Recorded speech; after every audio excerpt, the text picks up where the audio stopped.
Intense feelings of emotional cracks opening violently in the shaken body of Earth's dwindling waterscape. Upon the landmass, the well dry like a dusted board, terrorism of love and absence broadcast beyond the stratosphere, up into the ether, floating around in the world-wide web. The massive spindles, forever sustaining through the waves, dry and crashing down, splashing through the effervescent and permeable tomb of the brain. We have been attacked by our own hotline, the advice columnists seeking to offer kindling. Yet what advice can any one offer the other? The flame continues to dull and burn out. They feed on our weakness, find the flaws in our design, study us like the tested cell over and over. Human laboratory where all of the scientists are guarded by the camera in the corner of the room, always looking down among the molecular warmth. The warm blood conducting experiments, always testing something, constructing or taking apart. The bomb made by the human hand. There is no God. We did it all. Now, we are under attack by the existing invisible. Terrorism in the air. It now exists in every form, visible and not.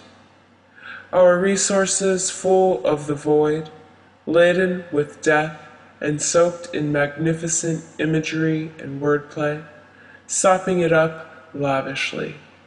Already, the most poisonous thing, simply breathe and see realistically.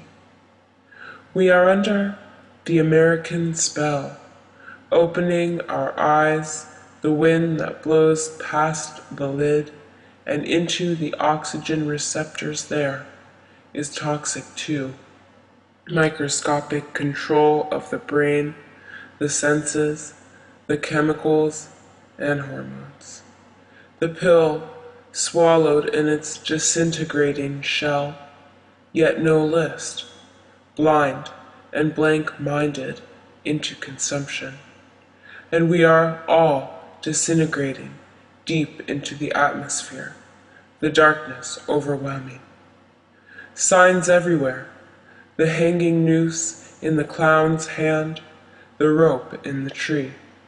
The signs are in the humor, the jokes told murderously, quietly walking from the room full of talking faces to pose alone again.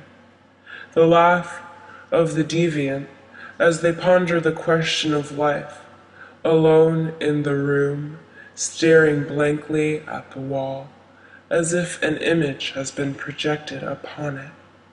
Dreaming is perhaps death's signifier. The terror is here, has been here all along. It is in the moving screen, the screen once moving before the eyes as a spectacle, has become an interactive terrorist network in which the blood runs cold through every vein. Touching the screen, becoming acquainted with the screen, knowing the feeling of the plastic parts, the glow of the light, the absence of which we are now bereft. Does the screen study our touch? It is reptile in nature. If artificial intelligence were to come now as an independent thinker, it would not be mammal. The terrorism, so in your face it is numbing, turning the human soul into an iron needle, the blood welling up in the pinpricked organ. So obvious, yet so blank, the sheet wiped clean, yet imagining something upon it still. When right before our eyes, the function is displayed quite feverishly in this and that. It is left out of nothing. Complacency spilling from the cup into the mouth, everything telling us to spin happily into our misery, telling us to engage our misery. The feeling of a tear coming on, but no crying here. The feeling of a human skin, but no touching. Young and pulled away from the flesh because no touching. The whole system a conundrum, giving one, taking away two or more, sucking dry. Feedback screeching, nothingness growing in the soul. Can we feel anything at all but the casserole deep in the folds of the mind? The screen does not cry. The screen has no ability to weep. The screen has only the power of the hand behind it. The sets of eyes all-encompassing, but made that way by human thinking. The vast network shaking the world, being built up into tall poles and towers, always emitting the code. It vibrates inside each and every one of us. Thinking to the point of non-knowledge. Are these our own thoughts at all? One sitting, consumed by the wall, dead in life, and the thoughts cross minds as startlingly as a finger snap in silence. How did the words swirl about our brain, and how did they get there? Why, in the night, must we wake from sleep as if the thoughts, disturbingly, leaked into our own and melded with originals? Why must we wake covered in sweat as though our thoughts not our own? So uncanny, so exclamatory that we must wake, sitting up in our peaceful state. Perhaps the thoughts have come from elsewhere, suckling on the mind like parasites, consuming our own brain work and replacing it with its own. And if so, how can we say it is us saying what we speak? How can we understand the thoughts of others when no thought is clear? How, when within one thought, the underlying mystique glimmers always? Even the fattest brain, or the fastest brain, has its curious desires and wanton needs. And though the human possessing the materials for intelligence seems to be so harmless, it is nothing short of peculiar what it desires. The human conundrum of want, need, the addictions swimming through the pools of the brain. It is not substance. The abuse is not only material.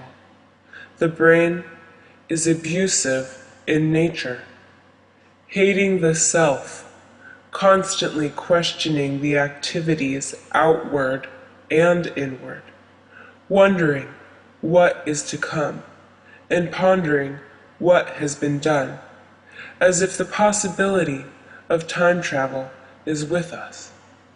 But no, though the brain itself can transfer material to different periods of time, never knowing the difference of outward or inward, the human body seems trapped, never to move backward. Yet, in vain we wait for the day when time has been broken down and the mysteries of the universe have been solved. Until then, we stare blankly into the walls of oblivion, constantly questioning every detail of our actions, ignoring our success, and wondering, what exactly is wrong with me?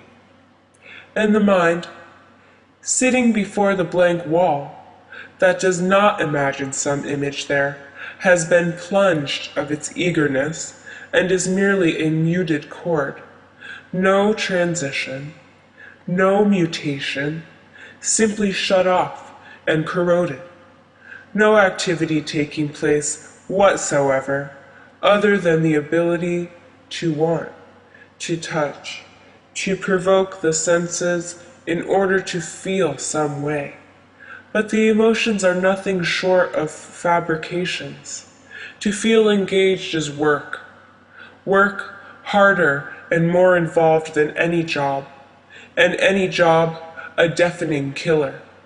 A sign of inactivity, when everything else falls short. And the masters of the planet have grasped so tightly around humanity, the job appears. Why listen to anything said? Why engage others in conversation when our thoughts are poisonous and we have all been fooled? But it is not too late. The untouched ocean beds still bubbling upward to the surface. The uncaught creatures still permeating through the gel.